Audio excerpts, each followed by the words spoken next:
दसम स्कंध में मथुरा के राजा हैं उग्रसेन जी।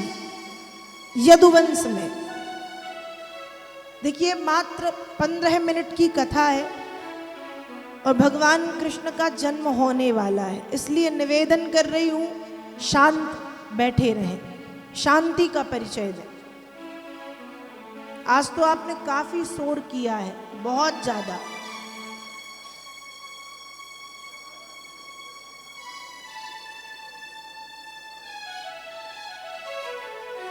दसम स्कंद में यदुवंश और यदुवंश में श्री उग्रसेन जी महाराज, दो भाई हैं उग्रसेन और देवक। उग्रसेन के पुत्र हैं कंस, देवक की पुत्री है देवकी। कंस अत्याचारी, आताताई, अधर्मी है और देवकी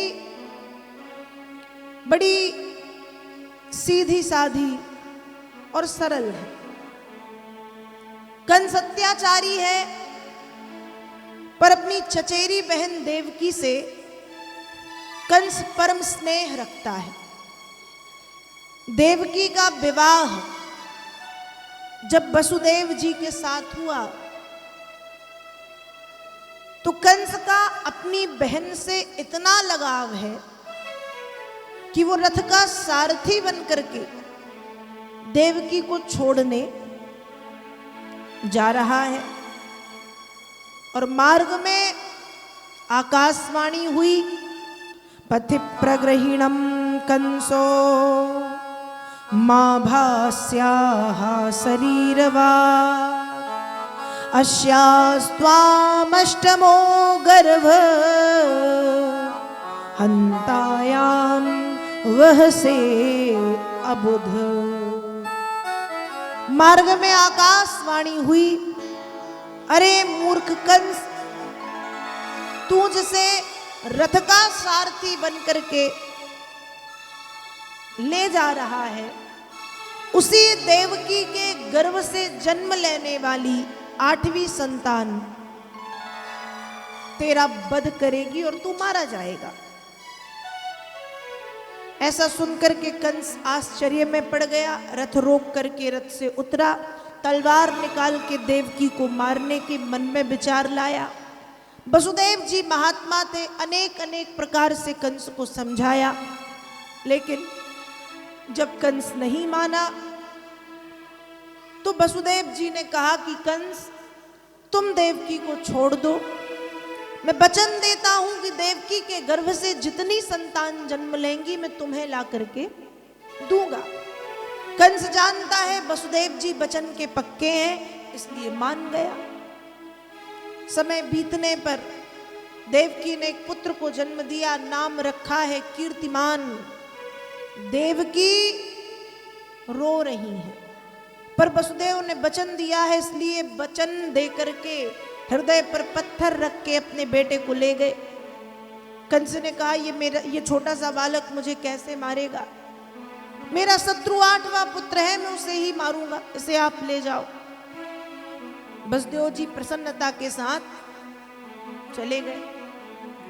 यहां कंस के पास नारद जी आए, एक कमल का फूल लेके, उसमें पंखुरी थी। कंस कहा गिनो उसमें कितनी है। कंस ने कहा 1 2 3 4 5 6 7 8, दूसरी से गिनो 8, तीसरी से गिनो 8, चौथी से गिनो 8। जिस प्रकार से इस कमल के पुष्प को आगे पीछे बीच कहीं से भी गिनने पर 8 हो रहा है, वैसे ही विष्णु छलिया है, किसी भी रूप में आके तुमको मार सकता है, समाप्त कर सकता है। कंस ने नारद जी की बात सुनी और देवकी वसुदेव को कारागार में बंद किया। निर्दयता के साथ उनकी 6 संतानों को मार डाला। सातवीं संतान के रूप में शेषनाग श्री बलभद्र जी महाराज थे, जो भगवान की माया से देवकी के गर्भ से संकर्षण क्रिया के द्वारा वसुदेव जी की दूसरी पत्नी, जिनका नाम है रोहिणी, जो नंद बाबा के यहाँ नंद बाबा के घर में छिप कर के रह रही हैं, तो रोहिणी के गर्भ में प्रवेश कर गया।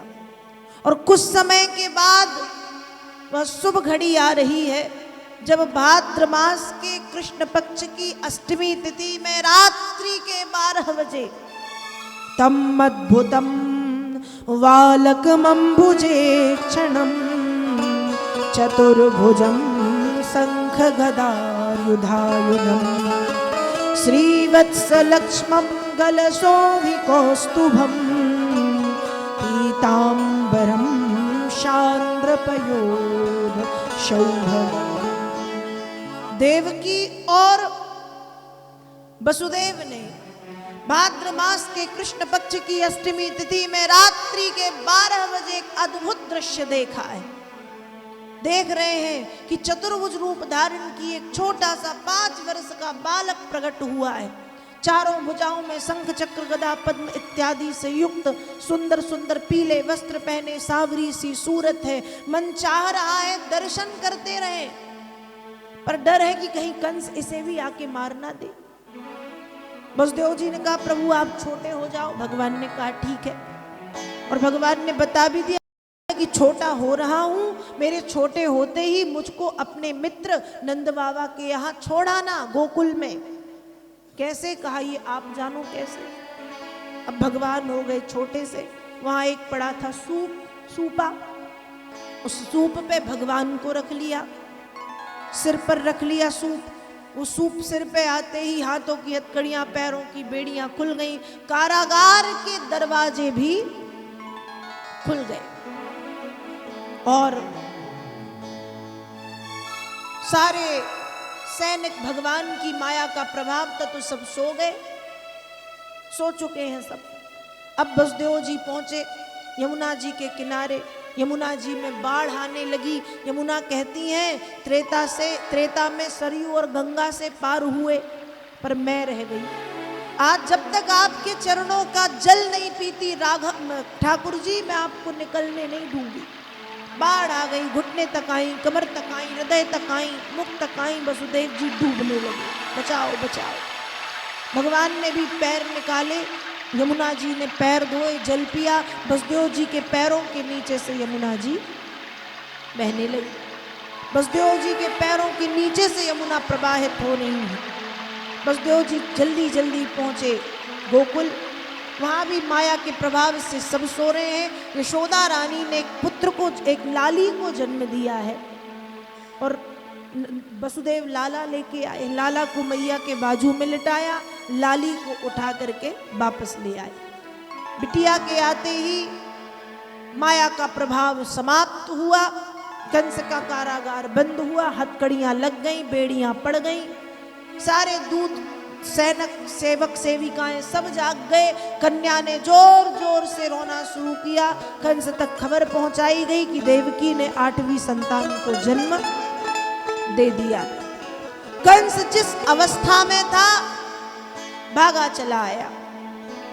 कन्या को देवकी से छीन करके पत्थर पर पटक दिया, पर वह कन्या पत्थर पर नहीं गिरी, आकाश में उड़कर के सिंह पर सवार हुई और कहा अरे मूर्ख कंस, तुझे मारने वाला हो चुका है। नंदगांव में नंदोत्सव मनाया जाने लगा, बाजे बजने लगे, दुंदुबियां बजने लगी, देवता पुष्प वृष्टि करने लगे। बोलिए बाल कृष्ण भगवान की जय, श्री वृंदावन बिहारी लाल की जय। नंदगांव में नंदोत्सव मनाया जाने लगा। आइए हम सब भी नंदोत्सव में प्रवेश करते हैं।